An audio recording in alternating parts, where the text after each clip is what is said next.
Hey guys, welcome back in news वाली। तो अभी का जो वीडियो है उसका सवाल काफ़ी दिनों से किया जा रहा था। आपको बता दें कि अभी थोड़े दिन पहले रिक्की ने बम्बू के व्लॉग में एक बात बोली थी कि यही चीज़ें जब मम्मी और भाभी के साथ हो रही थी, यानी छोटी भाभी के साथ हो रही थी, तो तभी अगर एक्शन ले लिया जाता, अगर पाइज को जब गालियाँ पड़ रही थी तभी एक्शन ले लिया जाता, तो आज ये बातें इतनी ना बढ़ती, आज ये इतना सब ना होता कि नीतू के लिए इतने गंदे पेजेस बनते और ये सब चीज़ें होता। हालांकि उन्होंने नीतू का नाम नहीं लिया, लेकिन भाभी वो बोल रहे थे, जिससे आप समझ सकते हैं। अब यही सवाल लोगों के मन में भी उठ रहा था, लोग बार बार ये सवाल पूछ रहे थे। कुछ लोगों को इसकी सच्चाई पता थी, लेकिन कुछ लोग अभी भी इस चीज़ का लखन से सवाल पूछ रहे थे। यहीं पर एक सब्सक्राइबर ने लखन को कॉमेंट किया, आप पढ़ सकते हैं, इसको मैं शॉर्ट करके बता देती हूँ कि आप उस वक्त कहाँ थे जब सैंडी और आपकी मम्मी के लिए सेम चीज़ें हुई थी। आप लोगों के बीच में जो मिसअंडरस्टैंडिंग है आप उसको बैठकर भी सॉल्व कर सकते हैं, बट आपने इसके लिए सोशल मीडिया क्यों चुना। बहू माँ ने आपको कितनी स्ट्रगल से पाला है और कीर्ति को भी अपने के बचपन में पाला है, लेकिन आप सब चीज़ें भूल गए। आपने ये सब चीज़ें सॉल्व करने की कोशिश क्यों नहीं की। अननेसेसरी आप लोगों ने सोशल मीडिया पर इस चीज़ को सॉल्व करने की कोशिश की, तो आपने डायरेक्ट जाकर बात करने की क्यों नहीं कोशिश की। उम्मीद है कि आप मेरी बातों को समझेंगे और आप जाकर उनसे सॉल्व करेंगे, क्योंकि वो आपके पेरेंट्स हैं। वैसे बातें कहे तो यहाँ पर बातें तो सही है, लेकिन जो लखन का जो जवाब आया है वो भी बिल्कुल सही उन्होंने जवाब यहाँ पर दिया है। लखन ने बोला, मैं यही था और उनको वीडियो बनाते हुए देख रहा था, कंटिन्यूसली मुझे और मेरी बीवी को टारगेट करते हुए देख रहा था। मैं यही था जब नीतू की मम्मी को गालियाँ दी जा रही थी, उनकी परवरिश पे सवाल उठाए जा रहे थे।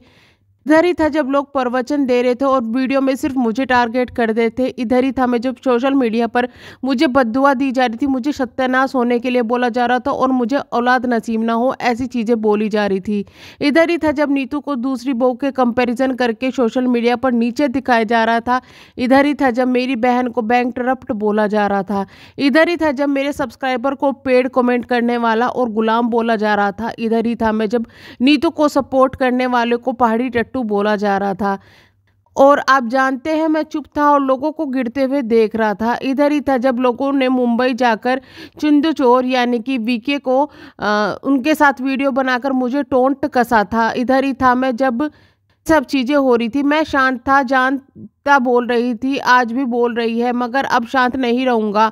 इन्होंने मेरी खामोशी का गलत फ़ायदा उठाया। हेट कमेंट इसलिए आता है बिकॉज हर वीडियो में मुझे और नीतू को टारगेट किया जाता है, और आज बड़ी चालाक है, इससे पूरी कंट्रोवर्सी क्रिएट करके एक गधे के ऊपर सारी बातें डाल दी है। वी ऑल नो कि ये सब कहाँ से शुरू हुआ। आपको बता दें कि ये सब चीज़ें तब से शुरू हुई थी जब बम्मू और पाई ने सपोर्ट करना शुरू करा था छोटी बहू का, और जो सवाल है वो खड़े करने शुरू किए थे, नीतू की परवरिश पर सवाल उठाए थे, वहाँ से कंट्रोवर्सी शुरू हुई थी। लेकिन ये चीज़ें बीच में शांत हुई, बट फिर से दोबारा से कंट्रोवर्सी शुरू हुई, और जहाँ पर कंट्रोवर्सी हुई तो जब लोगों ने सवाल पूछने शुरू करे पाई और बम्मू से, तो उन्होंने वहाँ पर लखन और नीतू को टारगेट करना शुरू कर दिया। तो इसके बाद में जब लखन नीतू को टारगेट होने शुरू कर दिए तो लोगों ने हेट कमेंट करने शुरू कर दिए पाई और बम्मू को। तो उससे गुस्सा होकर पाई और बम्मू ने और ज़्यादा चीज़ें बोली, जो कि वहाँ पर उनके लिए गलत पड़ गई। तो ये चीज़ें सब कुछ वहाँ पर हुआ था, और जो ये चीज़ें लखन ने बोली है वो चीज़ें हम काफ़ी ज़्यादा पहले से बोल रहे हैं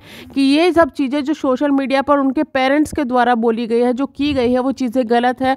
और पाई और बम्मू को नहीं जाना चाहिए था विवेक के यहाँ पर, भले ही उनको कुछ भी ज़रूरत थी या कुछ भी था, बट विवेक के यहाँ पर नहीं जाना चाहिए था। और जिस तरीके से अब सारी कंट्रोवर्सी घूम फिर के विवेक वर्सेस लखनीत हो गई है, तो वो चीज़ें भी एक चीज़ अलग हो गई है कि यहाँ से पाई और बम्मू तो साइड हो गए, लेकिन विवेक इस सब मामले में सामने आ गए। आपको क्या लगता है इस बारे में कमेंट बॉक्स में हमें ज़रूर बताइएगा। मिलेंगे नेक्स्ट वीडियो में। प्लीज़ चैनल को सब्सक्राइब, वीडियो को लाइक ज़रूर कीजिएगा। Thank you so much.